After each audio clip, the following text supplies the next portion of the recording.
Well, good morning, Restored family. So glad that we have a little bit of time to spend together this morning. So glad that you're joining us online or from a micro gathering. And as we gather together this morning, the whole reason that we gather and the whole aim of our gathering is to do what the Bible tells us to do, to fix our eyes on Jesus, the founder and perfecter of our faith, who for the joy that was set before him endured the cross, despising the shame, and is now seated at the right hand of the throne of God. Right now, my community group is doing a study in the Gospel of John, and I love all of the ways that John depicts Jesus, who he is, what he did, what he said when he was here. We're told that in him was light, and the light was the light of men. And in that light, we are given life. True life, abundant life has been given to us through Jesus. That means that no matter how hectic life has been for you, the past days, the past month, the past year, Jesus is your life. Jesus is my life. He has given to us new and abundant life through his death in our place. So what I want to do this morning as we kick off our gathering is I want us to be able to behold Jesus, who he is, what he did, and what that means to us. I want us to pray, and I want us right in our micro gatherings or wherever you're tuning in from online to be able to pray and to thank Jesus for who he is and what he has done for us. Let's spend some time praying right now as we prepare our hearts for worship.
Mystery of the cross I cannot comprehend. The agonies of Calvary. You, the perfect Holy One, Christ, your Son, who drank the bitter cup reserved for me. Your blood has washed away my sin. Jesus, thank you. Father's wrath completely satisfied. Jesus, thank you. One to enemy, now seated at your table. Jesus, thank you.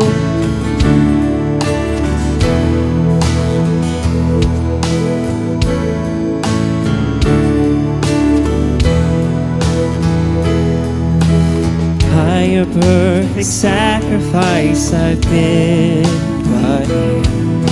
Your enemy you've made your friend,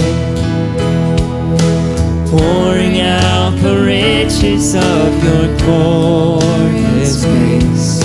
Your mercy and your kindness know no end. Your blood has washed away my sin. Jesus, thank you.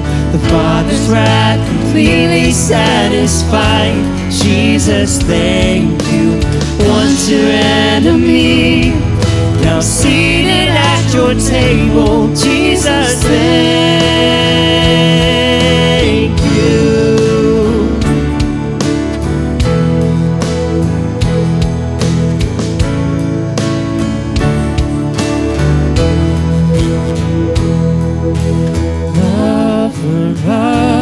My soul, I want to live for you. Lover of my soul, I want to live for you. Lover of my soul, I want to live.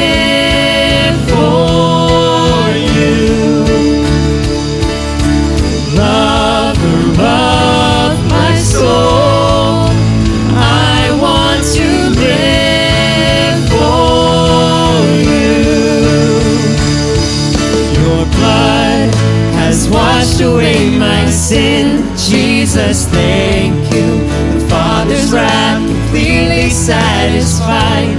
Jesus, thank you. Once your enemy, now seated at your table. Jesus, thank you.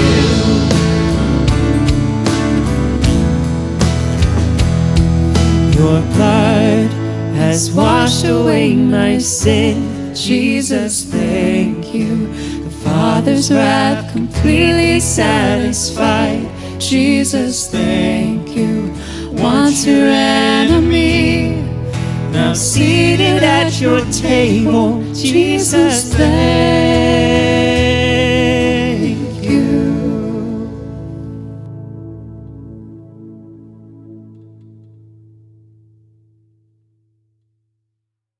Well, we're so glad that you are joining us this morning. Glad to be able to connect with you online. Maybe this is your first time connecting with us, your first time in a long time, or maybe you're with us all the time. Wherever you're tuning in from, we're so glad that you're with us today. If this does happen to be your first time, I'd love to connect with you. And the way that you can do that is you can text the word live to 570-354-0846. That helps us to connect with you and help you get connected around Restored. Speaking of connecting, as you are healthy, able, and willing, we would love to have you connect, not just online, but maybe even in person.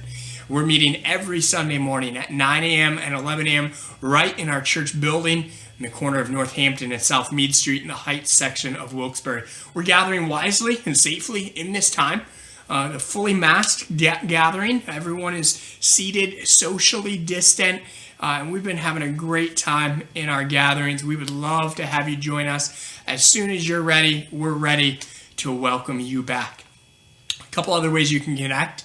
If you're newer to Restored and you want to help learn more, well, you can do that in Growth Track. Growth Track is our environment to move from curious about Restored to connected at Restored. And you can get connected in Growth Track. That's actually something that starting the month of May, we're going to run in person at 12:30 in the basement of our building. It's right after our second gathering at 11 a.m. At 12:30, we'll have Growth Track. We'll spend an hour together.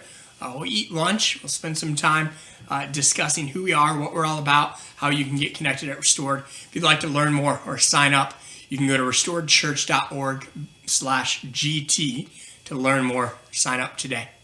The other way that you can connect all throughout the week is in our community groups. We have both in-person and online options. You can find out all about those and opportunities to connect almost every night of the week. You can go to restoredchurch.org/groups to learn more about that. We also want to say thank you to those of you that give generously. God is using you in so many ways. We've had some incredible stories since we regathered on Easter. One lady showed up and said, "Hey, I'm 28 days clean and sober, and this is a place where I can find support and love." It's been awesome to welcome her and people and families and so many people that have connected. One guy had such a powerful encounter on Easter Sunday that he went to his boss the next week and said, "Hey, I want to change my day off to Sunday so that I can be at the gathering at Restored every single week." God is using you. He's using your generosity to fuel our mission of multiplying followers of Jesus. One of the unique opportunities that we've had in the season is to create a special stimulus fund. This is something that we've been doing for the last 5 weeks. And over that time, so many of you have given generously. We've seen over $8,000 already be given to our stimulus fund. So to those of you that have given, we want to say thank you. Maybe that's something you still want to do. We're going to keep our stimulus fund open for one more week.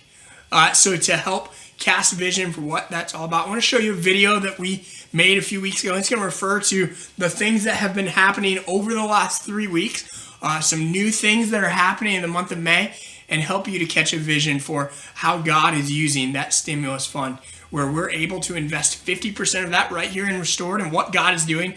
And we're looking forward to giving 50% of that away to support other gospel-centered ministries and community causes throughout our area. So go ahead and check out that video right now before our sermon.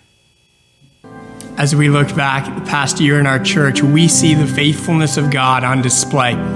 And as we look back on God's faithful track record over the past year, we look forward to this next season of ministry with hope and anticipation, as God is going to continue to work in many new opportunities that He's bringing to us in a new season of ministry. Beginning Easter Sunday, we'll hold worship gatherings every Sunday morning in our building at 9 a.m. and 11 a.m. Starting April 11th, we're expanding our community groups. On April 18th, we get to celebrate baptisms. And beginning in May, God has brought to our church a brand new opportunity to love and serve our city like Jesus. Starting in May, Restored will become a CEO food distribution site. And on the second and fourth Thursday of every month from 3 to 6 p.m., we will have the honor and privilege of serving food to hundreds of individuals and families throughout our city. This is just a small glimpse of a much larger picture that God's working in and through our church right now. And all of this is made possible through your generosity.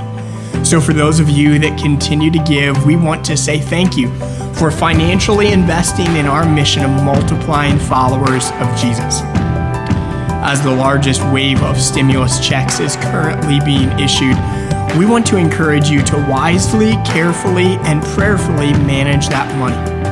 For those that are able, we'd like to ask you to consider giving a portion of that check to our church.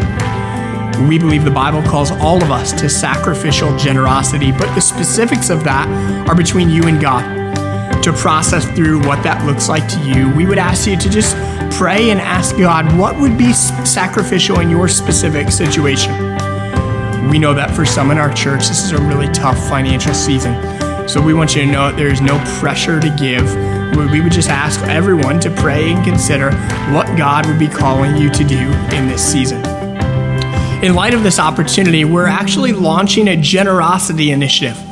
We're creating an opportunity for you to give on top of your regular tithes and offerings by giving to a special stimulus fund. When you select stimulus fund through giving online, or when you write stimulus in the memo of your check, that will go straight into a special stimulus fund. And here's what we're looking to do with that stimulus fund. We're going to take 50% of that money and we're going to invest it in what God is doing in and through Restored, through our gatherings, through our community groups, through discipleship, through training, food distribution, technology, and more. The other 50% will be giving away through a generosity initiative.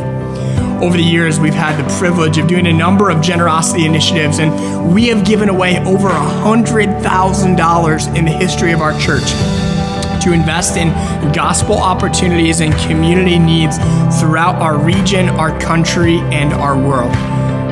We've been able to give to church plants as they're starting up.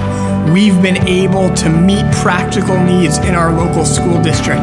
We've been able to come alongside community organizations and empower them for new opportunities. We've been able to strengthen existing ministries and give to area churches to help them in times of need as well. We're thankful for all of those opportunities, and past generosity initiatives have typically given one large amount of money to a particular church, organization, ministry, or community need. Instead, through this generosity initiative and our stimulus fund, we will be taking that pool of money that is collected and we'll be distributing that to multiple recipients to engage a wide variety of opportunities. Some of those opportunities might include things like this: giving study Bibles to new believers on college campuses.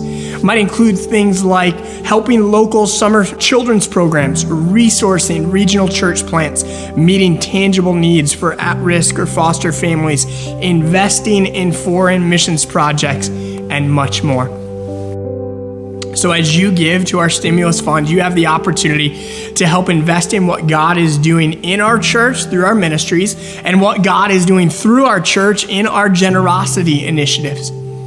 Myself and some of our pastors have already committed to giving a portion of our stimulus check to this stimulus fund, and we would love to invite you to join in on this opportunity as we continue as a church to pursue our vision of giving every man, woman, and child repeated opportunities to hear, see, and respond to the gospel of Jesus Christ. We can't wait to see what God will continue to do as we all generously give of our time, our talents, and our treasure to invest in multiplying followers of Jesus throughout this region.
Hey guys, my name is Tim Morris. I'm one of the pastors here at Restored Church. I'm pumped to be with you as we continue and wrap up our series, Jesus is Greater, today. I'm pumped about that. You know, it's interesting. As a kid, I grew up in a home with a dad, and my dad is an awesome guy. He was a guy that in his line of work was respected. He was pretty competent in his work. The field of career that he chose, he was able to do really well, work at it for a long time, retire. He did a great job. From time to time, I would interact with people, right, over the years where they would know him. And somewhere in the conversation, we would be talking and they'd say, wait a second, you're Ken's son? And I'd be like, yeah, that's me, I'm Ken's son. I'm his youngest. And they'd be like, oh my goodness. And maybe you've experienced this, right? Like the next few minutes are, oh, I remember your dad when, and they would talk about some memories with my dad. They would take a minute and just kind of go, oh man, that's so cool. And they'd tell me a story or whatever. Usually the conversation would turn like it does nowadays, to, so what's your dad up to now that he is retired, now that he's, onto something else? What's he doing? How's he doing? And I get to recount all those. It's really kind of cool. It's just interesting to me because, one thing I've never thought about doing, I've never thought about answering that question any other way. Like I've never had somebody say to me, you're Ken's son. And I'd say anything other than yes. Why is that? Like, it's interesting, right? When I think about my relationship with my father. I mean, the reality is that in today's world and in our church here in Wilkes-Barre, that the reality is not everybody comes into church and comes into a Sunday gathering or joins and watches online that has the same experience. And so we have some people who enter in and as they do that, they have great experiences like I did with a father who was loving, caring, somebody I could look up to and respect, all of those things. And then other people, well, let's just be frank, have different experiences. And when they think of a father, they don't think like that. You see, they haven't really known their father. Maybe he was around, but they didn't have a relationship with him, or maybe he wasn't around. We come from different experiences for sure. And the Bible speaks to, all of that, right? If you have a father and a relationship with a father, maybe like I do, we read the Bible and we see that he is the perfect father. And so, man, all of the things that were joys and blessings for me, my relationship with my dad, he is those and more so. And any of the shortcomings that I might be able to look at in my father, oh man, God doesn't have those. He's a perfect father. All of the good and none of the other. And for those who have, the opposite end of that with a father that they don't have that kind of relationship with, he enters into them and he says, hey, listen, God is a father to the fatherless. What you have longed for in a relationship with your father, that's who God is for you. Like that is the relationship that God wants to have with you. A father who is loving, kind, compassionate, respectful. All of those things. He's a perfect father, and he's a father to the fatherless. It's interesting to me, though, like I've never once questioned when somebody said, you're Ken's son, that I would say anything other than yes. But maybe you're like this. Throughout our lives, there are times, right, where if somebody were to ask you, are you a child of God? Not a child of your father or your mother here on earth, but are you a child of God? And you might say, well, yeah, I am. I think, and we might hesitate. Why do we do that? Why do we do that? Why do we hesitate when we think of that? Knowing the promises that we have in Scripture. Why do we hesitate? One of those promises I'm reminded of as we're talking through this is John 1:12. In John 1:12, it says this. It says, but to all who did receive him, Jesus, who believed in his name, he gave the right to become children of God. Do you believe that? Do you truly believe that? Do you believe you are a child of God? Would you be able to answer it with the confidence that I have with my father, Ken? Be like, yeah, I'm his son. Could you answer it with that kind of confidence? Or do you kind of even question that? Like, can it be true? Can you truly be a child of God? Is that possible? Maybe there's hesitancy. Maybe there's wondering. Maybe it gives reason for pause. But that right there is kind of an idea I want to wrestle with. In our time together, I want to wrestle with this idea. Why do we take something that he gives us as a promise, as a guarantee. If you believe, then you are a child of God. Why do we wrestle with that? You see, religious institutions, through the ages, have tried to push forward an idea that it's something you can gain and lose. It's something that you have to earn. It's something that if one day you're good enough, if one day maybe you could have possibly that standing as a child of God. But we can't be sure. Can we be sure? Maybe not. And there's that wrestling. That is a problem. That's something that doesn't seem to line up with John 1:12, where he says, if you believe, then you are called a child of God. So why do we hesitate? Why do we hesitate so much? This is what we've been talking about in this series, that Jesus is greater. He's greater than sin. He's greater than the world. He's greater than death. Conquers all of those things. And today we want to pause just a little bit before we move on to what's coming up next in the next few weeks. And we want to look at this idea of Jesus is greater than religion. See, if we hold on to a promise like John 1:12, it changes everything. Because Jesus is greater than that. We can hold on to that promise and know for sure, man, I am a child of God. And when you're asked, are you a child of God? There's not a hesitancy. There's not a, oh man, I got to think through that. Maybe it's not like that. But like me with my dad, somebody would ask, are you a child of Ken? Are you his son? I could say yes. And right after they say, are you a child of God? And with confidence, we can say, yes, I am. To help us understand that, I want to look at a passage where Jesus is talking to some people in Luke 15. If you can, turn there with me. We want to look at Luke 15. Luke 15 is an awesome chapter that walks through a few parables. And I want to look at verse 1 and 2 because it sets up the rest of the chapter. So let's start there, look at it together, and then we can keep going. So look with me at Luke 15, verses 1 and 2. It says this, now the tax collectors and sinners were all drawing near to him, and the Pharisees and the scribes grumbling, saying, this man receives sinners and he eats with them. I love this, setting this up. Just picture this in your mind, okay? Jesus is hanging out with tax collectors, who were despised at that time in history. And he's sitting with them, and he's sitting with all kinds of other sinners.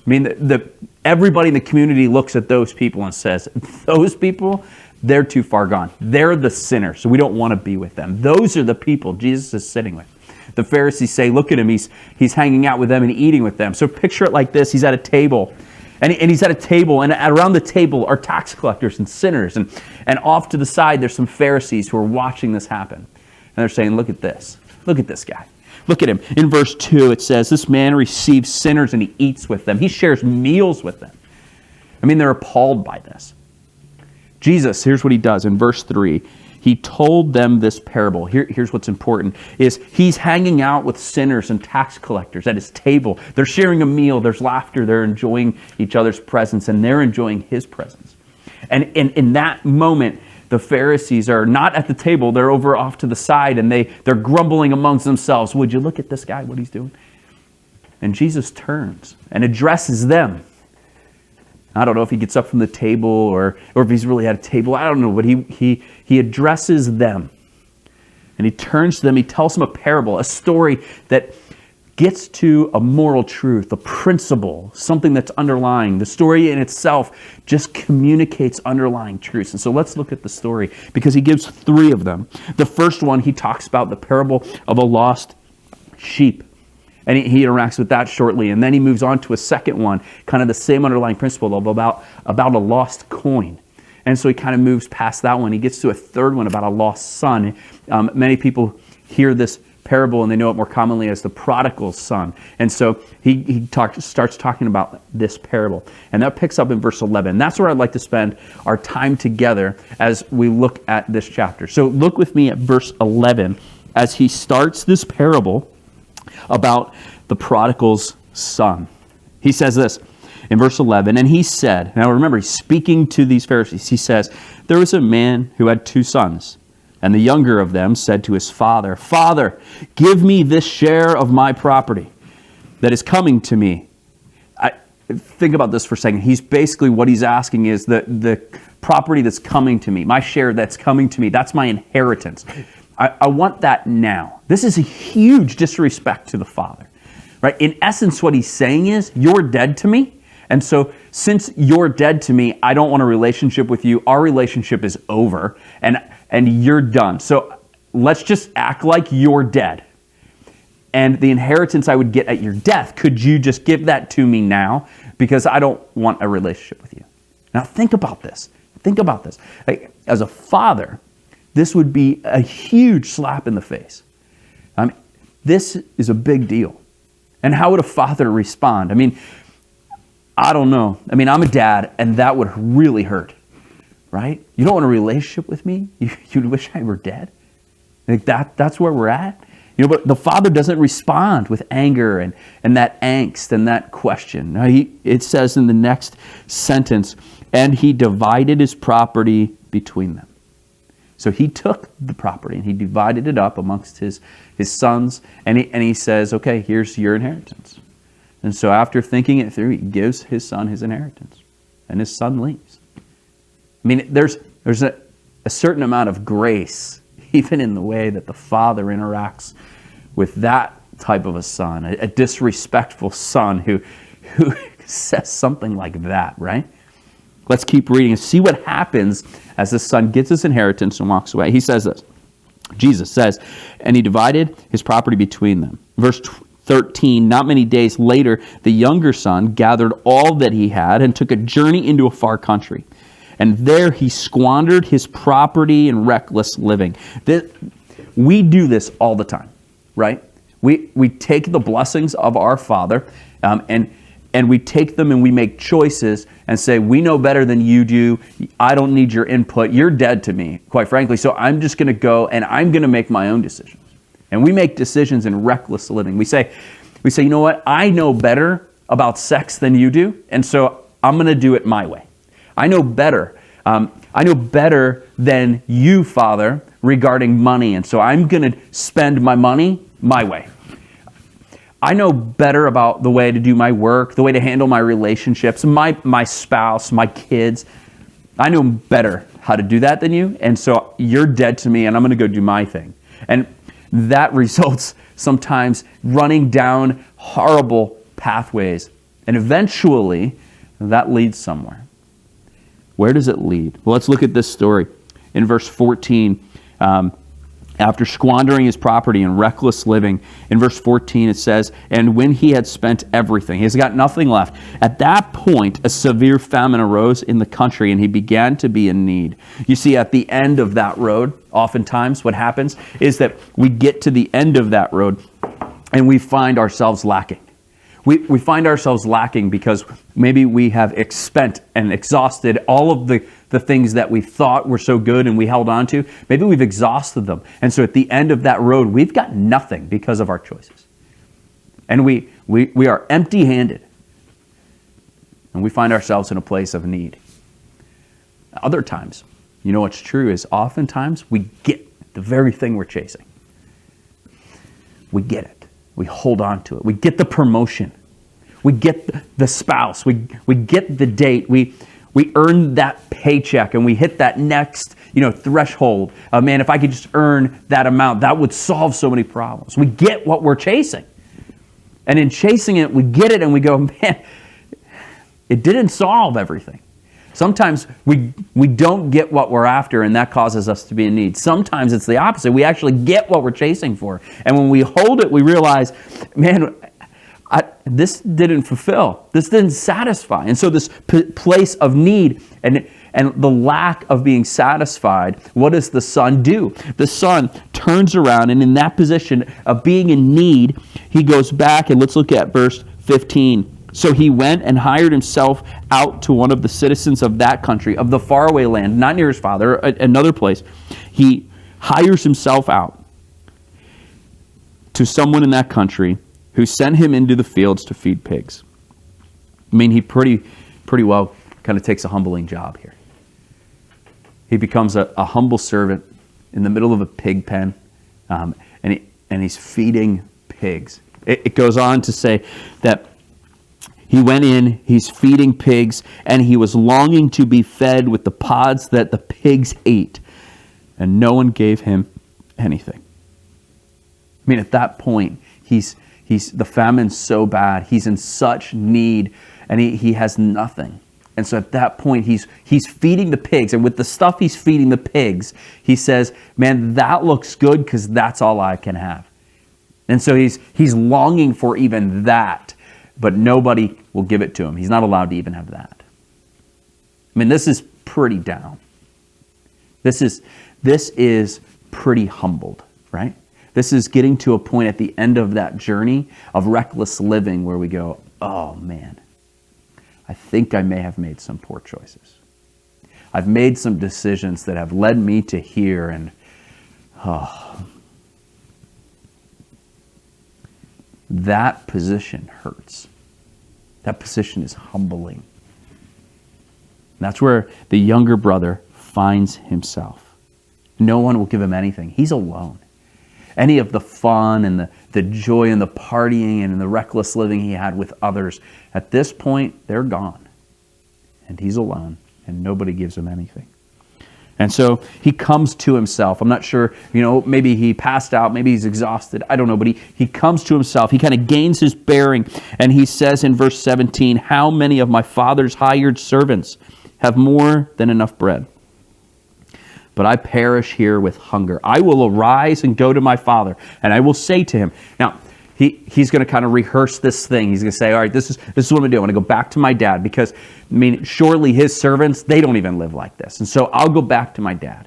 And he kind of rehearses what he's going to say. And we can relate to this, right? When you're about to have that conversation with your spouse and you kind of play it through in your mind. All right, here's what I'm going to say. This is what they're probably going to say. And so I kind of figure through how I'm going to respond to that. And you think through it. Maybe it's not your spouse. Maybe it's your boss. And you think through that conversation. Or an employee, a tough conversation maybe with an employee or a coworker. Maybe it's a parent or a kid, one of your children you're going to have that conversation with. And you start to navigate that. And you think, man, how am I going to approach this? Right? That's not a bad thing. It's a good thing. So he's kind of rehearsing that. Think through that, right? We can identify with that when we rehearse what we're going to say. So here's what he's going to say if we continue in that verse. In verse 18, he says, I will rise and go to my father, and I will say to him, Father, I have sinned against heaven and before you. I am no longer worthy to be called your son. Treat me as one of your hired servants. And then he arose and went toward his father. Okay, so he rehearses it, and he's basically, he's in the right frame of mind, right? He's hit the bottom, and so he goes, man, I was wrong. My choices, man, that was reckless living. That was not good. I thought I knew better than you did. I was wrong. And I'm sorry. So he's going to come back, and he's going to confess and repent to his father, and he's going to make it right. This is huge. He confesses his actions. He sees it now that his father was right. So he comes home. And here's what we see. We see his father's response, right? He arose in verse 20 and came to his father. And here's what happens as he comes toward his father. But while he was still a long way off, his father saw him and felt compassion and ran and embraced him and kissed him. I want you to see a couple things here. How do you see someone from a distance? How do you do that? How do you see somebody at a long way off? Well, you have to be looking for them, right? You can't be in your house watching getting caught up on season 2 of The Mandalorian and paying attention to that and see him a long way off because your attention is over here. No, you've got to be on the front porch waiting and watching. So as soon as he comes into view, you see him and there he is, a long way off. See, the father isn't inside. He's not somewhere else preoccupied and doing everything else. No. He is waiting. He's watching for his son. And when his son comes into view and he sees him a long way off, what does he do? He runs to him. He runs to him. He embraces him and he gives him a kiss. This is all motivated by compassion. He doesn't see him and think, you took my money. You were so disrespectful. You slapped me in the face, took your inheritance and said, I was dead to you, and now you come back here? He doesn't say that. See, that's not what a perfect, loving father does. No, he sees him afar way off, and immediately a loving father is moved to compassion. And in compassion, it spurs him to action. And so he runs. He runs to him. When he gets there, he embraces him and kisses him. Two things I want to point out to you. Kenneth Bailey, a theologian, I was reading some stuff, and in teaching through this passage, he points out that when you think about the Father running, a lot of times when we hear this taught, sometimes maybe you've heard it this way, we do talk about this aspect of the Father. He lifts up his robe and takes off running. And that was quite disgraceful for him to do so, because seeing your father pick up his robe and run, it was not just embarrassing for him, it was kind of embarrassing for the whole family, because he's the patriarch, right? He's the dad. And we can relate to this. Here's a modern example. Not too long ago, I'm in my living room with my kids, we're all hanging out, and I kind of turn over to Alexa, and I'm like, yo, Alexa, play I Got a Feeling by Black Eyed Peas. And I just think that song's fun. And so it starts bopping and going nuts. And I'm turning it up, and I jump up on this big coffee table we have that's real sturdy, and I start dancing. I'm like this, I'm start dancing. And my daughter is 9 years old, and she's looking at me like I'm crazy, right? And a little bit goes by, and finally, to be honest, I was quite winded. So I get down off the table, I turn it off, and I look at her, and I'm like, what, McKinley? And my 9-year-old daughter looks me square in the eye, without sarcasm, without emotion, and she goes, Dad, you shouldn't do that. Ouch, right? Ouch. But it's that, like that's embarrassing for the whole family. Please don't do that. Okay, we have read stories about that, where the father picks up the robe, and it's kind of, an embarrassing thing for the family, for him to embarrass himself. It's undignified for him to run and hold up his clothes like that. But Bailey goes a little bit farther than that. He goes a little farther, and he talks about the reason why the father needs to run. You see, in Jewish tradition, there's a festival, not really a celebration festival, but like an event called I think you pronounce it the Kesesa or something like that, and I can't pronounce it correctly, but what it is that when somebody of the Jewish family, of the Jewish tribe of that town, when they go and squander all of their wealth with Gentiles, with foreigners in a foreign land, and then they come back with their tail between their legs, and they come back, the elders of the town would meet them in town, and in the center of town they would take a piece of pottery, and they would throw it on the ground, and they'd break it, and it would symbolize, you're not welcome here. You have brought dishonor on us. And so they would throw that on the ground when they met the returning son. And when they did that, they would basically be saying as a symbol, you can be back with us when this pottery is made one again. And the unstated truth is that you can't take a broken piece of pottery and make it one. Even if you try to glue it back together, it's not the same. It will never be one again. And likewise, you are never welcome back here. And so the motivation, why does the Father run? With great love and compassion. The Father, he's willing to be embarrassed. He's willing to be undignified, because he has to reach his son before the elders. He's got to get there. He's got to embrace him and show all of them, no, we are not pushing him out. We are not judging him. We are not outcasting my son. No. I will be undignified for him. I will be embarrassed for him. And he embraces him. And think about this. When he embraces his son, where did his son come from? He came from a pig pen, feeding the slop to pigs. He is covered. He had nothing. No friends. He had no money. He had squandered everything. He didn't go get a shower before he came back to his father. He's filthy. It's in his hair. It's in his hands. All over his clothes. And his father, undignified, runs to him, taking the embarrassment of the whole situation, and embraces his son and lets the filth of his son cover him. kisses him. The dirt and grime on his face has now been on his father's face. The grime in his hair is in his father's hair. And the filth on his shirt has covered his father's robe. The father runs motivated by great, deep compassion, so that when he meets his son, he takes all of the humiliation and bears it himself, quite literally, so that when they look at the son, they look at him. And he says, there's no need for that. I'll take the humiliation. I mean, there is so much communicated as the father, his actions show compassion. There's so much communicated without a word. The father runs to him.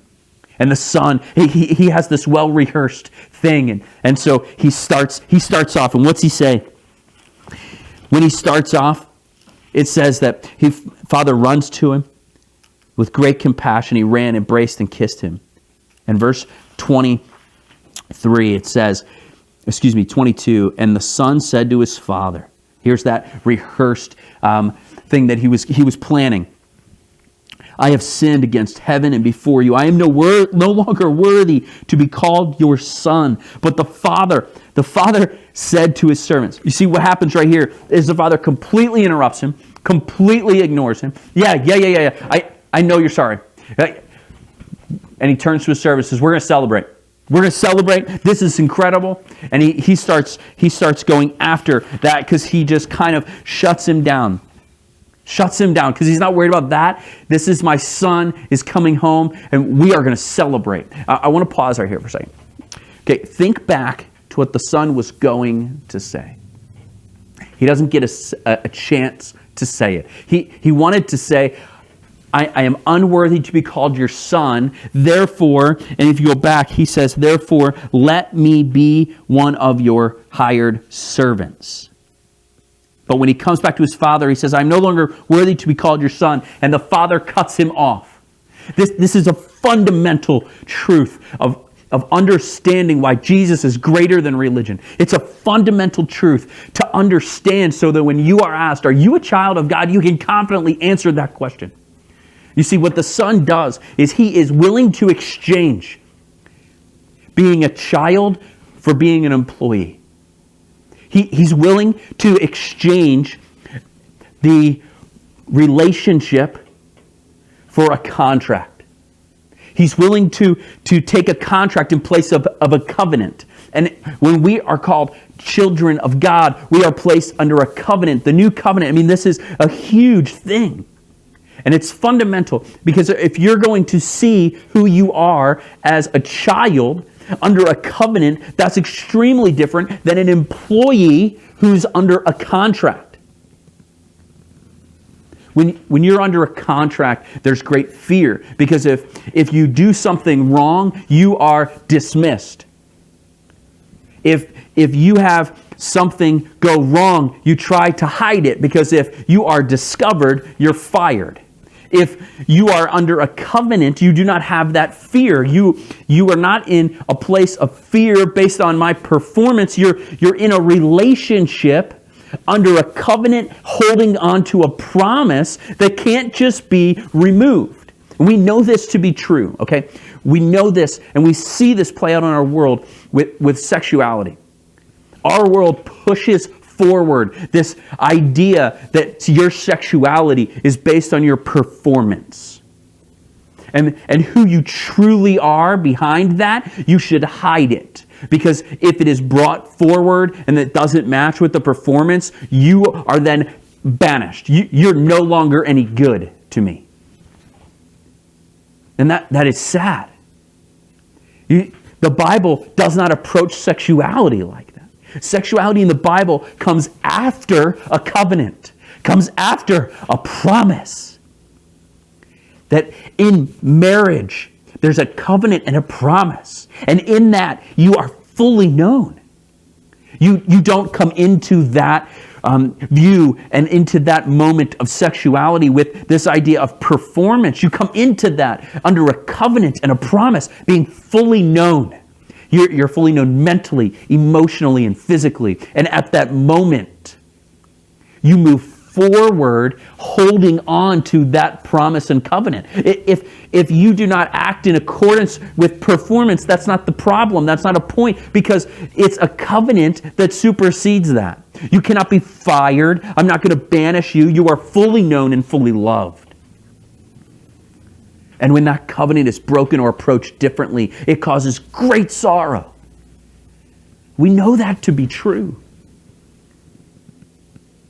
You see, when we enter into all of this, it's understanding that fundamental basis, that foundation to say, are you under a contract and an employee based on your performance and in fear of being let go? Or are you entering into it as a child under a covenant and a promise? Looking back at John 1:12, knowing that Jesus said, if you believe in my name, you will be called children of God. And that's a covenant and a promise, and it cannot be taken away. You can't be fired, and you're based on your performance is not how you got there. You got there based on a promise. And then that changes everything.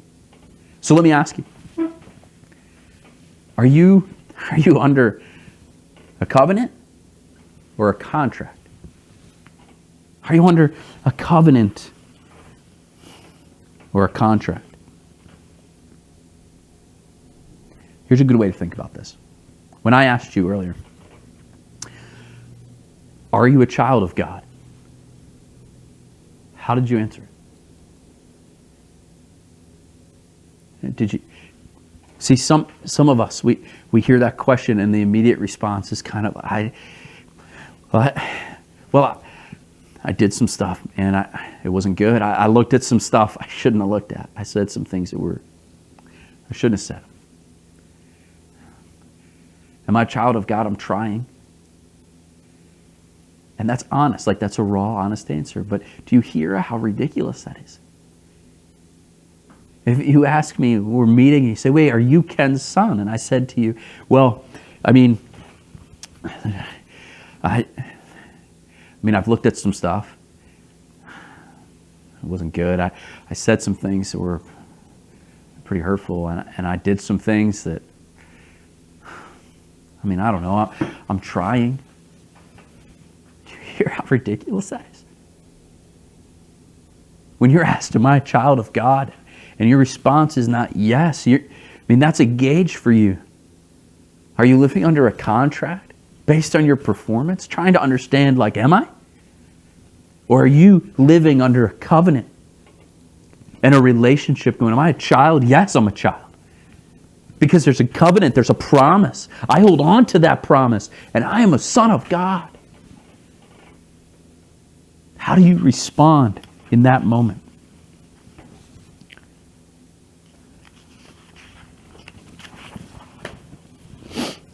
Look at the Father's response. Go back to verse 22 with me. He says this, and the Son said to him, Father, I have sinned against heaven and before you. I'm no longer worthy to be called your son. But the Father says to his servants, right? He interrupts him. We know the rehearsed speech. He doesn't get to it. He interrupts his son. And he says, turns to his servants. And he says, bring quickly the best robe. Put it on him. Put a ring on his hand. Shoes on his feet. Bring the fattened calf. Kill it. And let's eat and celebrate. For this son of mine, my son was dead and is alive again. He was lost and is found. And they began to celebrate. And the Father's greatest desire is intimacy. And when the younger son is off in reckless living, far from his father, he is distant from the heart of his father. His father waits and yearns and looks for him to return. And once he comes back, he no longer has a reason to grieve, but is celebrating because the intimacy has been restored. Our Father in heaven, his greatest desire is intimacy. And when he has it, there's great celebration. The Bible tells us that when anyone is reconciled with Jesus and gives their life to Jesus, heaven erupts in a party. When the intimacy has been restored, they erupt in a celebration. Just like we see here in Luke 15. The story continues, and this is where it kind of turns, and we see the older brother enter the picture. Let's look at verse 25. It says this, "Now his older son was in the field. And as he came near to the house, he heard the music and dancing, and he thought, man, my dad has lost it. What is going on? Something is different." And so he called to one of the servants and asked what these things meant. And the servant says to him, "Your brother has come home, and your father has killed the fattened calf because he has received him back safe and sound." But he was angry, and he refused to go in. Kent Hughes, one teacher going through this passage, he talks about this, that the older brother, his heart is completely out of sync with the father. His heart is completely out of sync. Even the servant, when he says, "What's going on?" the servant goes, "Your brother's home. We're having a party. Your father called for the fattened calf. We're celebrating." But the brother, he's angry. And he doesn't even go into the party. He stays outside. You see, he's completely missed the heart of his father.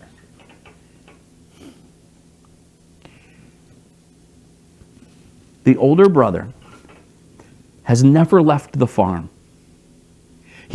In proximity, he has remained close to his father. But his heart is far from him. It begs a question, right? It begs the question, can you be far from the father? Can you be far from the father without ever leaving the farm? Can that happen? Can you be far from the father without ever leaving the farm? Tim Keller is an amazing pastor and writer. Huge encouragement to me when I read some of his writings. He answers this question, when thinking through the prodigal son, this parable in Luke 15. He says, "Neither son loved the father for himself. They both were using the father for their own self-centered ends rather than loving, enjoying, and serving him for his own sake, for the father's own sake." This means that you can rebel against God and be alienated from him either by breaking his rules or by keeping all of them diligently. There's a huge trap here. Huge trap. And what he's talking about is this trap. You can fall into a trap and be unsure of your position as a child of God when you evaluate your actions and your performance. And you have found yourself in reckless living so far away, so unsatisfied from what you have been searching after, so far and not in proximity even with the Father, but so far in distance from his heart that you are just in the pens with pigs and you have nothing left. The end of your sinful choices, your ungodly decisions has led you to a place that has grieved the Father, waiting for him to return. You can be in that place and fall into the trap that based on my performance, I'm no longer worthy to be in the covenant, and question the promise. I'm not worthy of a covenant. If you only knew what I did, if you only knew who I am, I'm not able to be that. And you see, because of your performance, you fall into the trap of thinking, I'm not worthy to be a son, but maybe an employee. I'll sign a contract, and so quickly in that trap, you'll throw away being a child for being an employee. You'll throw away a covenant for a contract. Do you see the trap? But as Keller points out, the opposite of that whole spectrum is the other brother. The older brother falls into a completely different trap, but it's very similar all the same. So he falls into the trap of staying close in proximity to the farm, staying close to the house of God, to the house of the Father. And in his closeness in proximity, he takes that to mean that he is close in heart. And he is near to his Father's heart. And all the same, he's fallen into a trap that is based on his decisions and his actions and his performance in never leaving the farm. You see, his decisions were not ones that led him to great sins of passion and desire and fulfilling the flesh. No. His sins and decisions led him to great sin in attitude, in arrogance, in haughtiness, and in pride, thinking that he had achieved something because he never left the farm. Both of them lead to a trap where it is based on your own performance, and you are now thinking as if you're under a contract. And when somebody looks at you and pleads with you and asks you an honest question, are you a child of God? You both answer it the same way, saying, well, I have done some things. I've thought some things. I've looked at some things. I'm trying. You see, I'm trying. I have never left the farm. I've never gone and squandered my inheritance. I've never. Both of them are based on performance, and both of them completely miss the fact that there is a covenant and a promise that holds you as a child of God. Think about this relationship with a child. You can't fire a child. I have a 3-year-old daughter. If my daughter came to us in the morning while we were all eating breakfast and she spilled her cereal all over the floor, do you realize how absurd it would be for me to stand up and look down at her and say, you're fired? I can't believe you spilled your milk all over the place like this. You're fired. Gather your stuff and get out. You're no longer allowed to have my last name. I'd like that back. It'd be absurd. You cannot be pulled out of a covenant and a promise as a child of God because of your performance. No, unlike a contract, you see, a covenant and a promise is something that has happened that pushes and motivates me to greater growth, healthy growth. You see, I don't date my wife for 50 years and at the end, before we die, say, I think we did well. Will you marry me? We have now made it to a point where we can be healthy under a contract. No. In complete contrast to that, early we date and we marry, and under a covenant, I make a promise to her. And likewise, her to me. And with that covenant and promise in the rear view mirror, we move forward, growing in intimacy, growing in hopefully relationship and honesty, powered by, fueled by a covenant that defines a relationship and a promise to hold on to when things get difficult.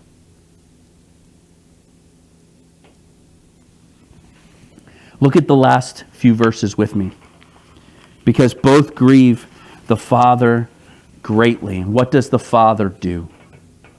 In verse 28, it says that the older brother was angry. He refused to go in. His father comes out to him and entreats him. But he answers his father, look, these many years I have served you, and I never disobeyed your command. You never gave me a young goat that I might celebrate with my friends. But when this own son of yours comes home, who has devoured your property with prostitutes, you killed the fatted calf for him. And he said to him, and the father says to the older brother, son, you are always with me, and all that is mine is yours. It was fitting to celebrate and be glad, for this your brother was dead and is alive. He was lost and is found. You see, the father comes out, but he never enters the party. The father comes out and entreats him, and says, please, he invites him into the party. I find it interesting that the parable ends here. Think back with me to verses 1 and 2. Jesus is at a table, eating and surrounded by sinners and tax collectors. He's celebrating because there's restoration and union. They've come to him. All right? This whole time there's a party. And off to the side, the Pharisees come. And turning to him, he speaks to them in the presence of the younger brothers. He turns to the older brothers and says, come. It leaves the end of the parable because just like to the older brother, there's an invitation from the Father to come. He entreats him, come into the party. You do not need to be out here. You could celebrate with us. He calls him, you have been close in proximity. You've never left the farm, but you are far from my heart. Come and be with me and celebrate. He calls the older brother to intimacy. In the same way, he turns from the table. I mean, picture it. Jesus turning from the sinners. And in their earshot, they hear and observe the whole thing. He turns to the Pharisees and says, there's room for you at the table. The story ends because the invitation is right there. The invitation is palpable for the Pharisees. You spend your life in the house of God, but your heart is far from me. And Jesus calls them in the same way he does the older brother. Come and sit down. And with sinners, we celebrate. See, religion doesn't hold a candle to Jesus. Jesus is greater than religion because religion says they're a sinner and I'm better. They ran away from the farm. I've never left you. I've been here the whole time. Both based on performance, when they see that rightly sit at the same table in the presence of the Father, in the presence of God, and in worship and in intimacy, are equal as children of God. Oh, Jesus is so much greater than religion. Let me ask you, are you under a covenant or a contract? Are you a child or an employee? See, there are some that are watching right now that would say, man, I identify with the younger brother who has run. Man, my decisions have been horrible and I want restoration with the Father. And as you cry out, you turn, you can repent and be made right with God. And in the same way, the Father will love you as he does in this parable. He will run to you. He will take the filth of your choices and carry it on himself. He in fact did that and demonstrated it on the cross. And there are others with us that maybe you're the older brother. And the truth is, you've never really gone far from the farm. You've never wandered and squandered. Your decisions have not been ones that have checkered your journey and checkered your past with decisions and choices full headlong into passions and sinful desires of the flesh. But in keeping your proximity to the farm, you have fallen into the trap of thinking that you have to keep that level of performance or you will lose your status as a son of God. You would no longer be able to be called a daughter of the King. You would at one point say, I'm no longer worthy. And you've lived in fear of that. I guess I have the question for both of you. Wherever you find yourself on that spectrum, there are some who are with me and we are sitting at the table in celebration. And we are sinners. And don't get me wrong, everybody at this table, we've made despicable choices. Some in characterized by our heart attitude, and some of us characterized by the lusts of the flesh. But we are all sinners, but we're brothers, and we're sisters, and we're children of God. And for every one of us, I speak for us all, I'm telling you the truth. Whether you are the younger brother or the older brother, there is room at the table for you. And we entreat you alongside of our Father. come and join the celebration. Take a seat. With us, like the Father says, because it is good to celebrate and be glad. For this your brother was dead and is alive, was lost and now is found. Let's pray. Dear God, studying this passage this week and meditating on it, man, it has spoken. You have spoken to me in a way that I had never saw this before. I am guilty of being prideful. I'm guilty of arrogance and thinking that I'm, based on my performance, I ought to be worthy. Oh, please, Father, forgive me.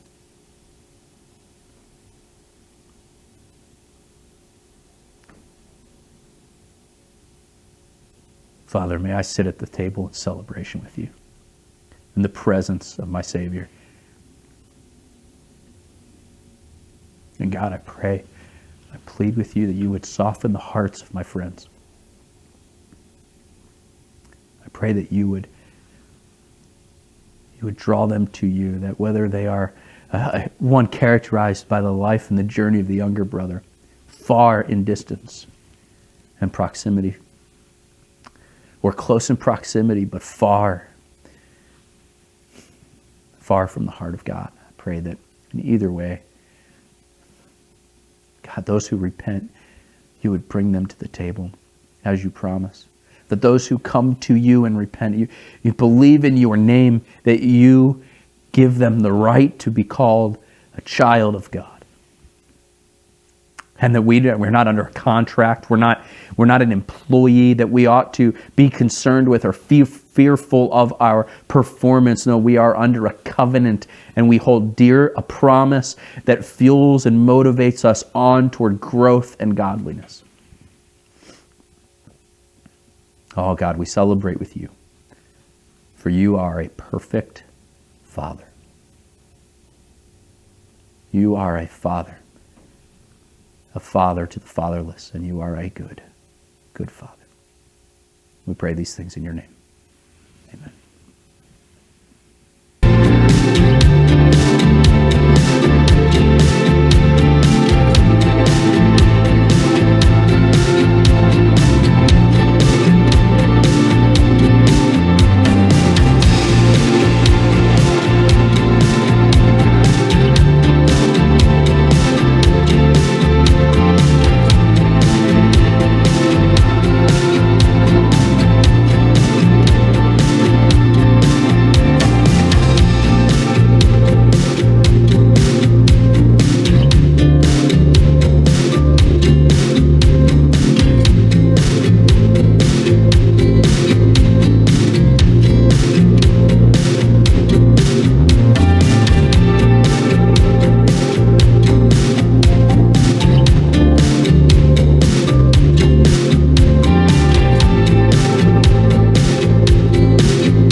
You stood before creation, eternity in your hand.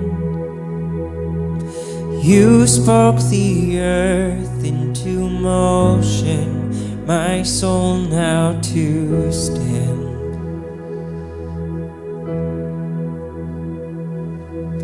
You stood before my failure and carried the cross for my shame. My sin weighed upon your shoulders, my soul now to stand. So what could I say? And what could I do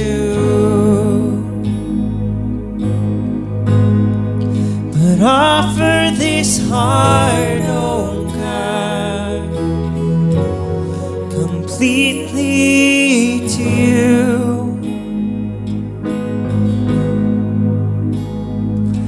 So I'll walk upon salvation,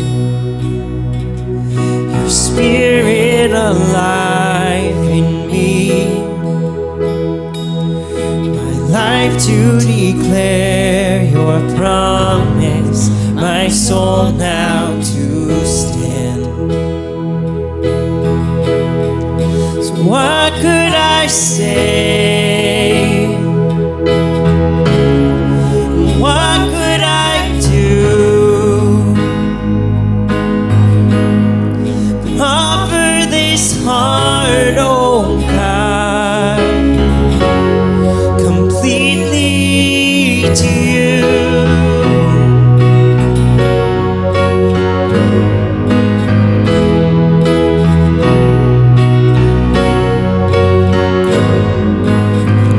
So I'll stand with arms high and heart abandoned in awe of the one who gave it all. I'll stand, my soul, Lord, to you surrendered. All I am is yours. I'll stand with arms high and heart abandoned in awe of the one who gave it all. I'll stand, my soul, Lord, to you surrendered. All I am is yours. I'll stand with arms high and heart abandoned in awe of the one who gave it all. I'll stand, my soul, Lord, to you surrendered. All I am is yours. All I am is yours. So what could I say? What could I do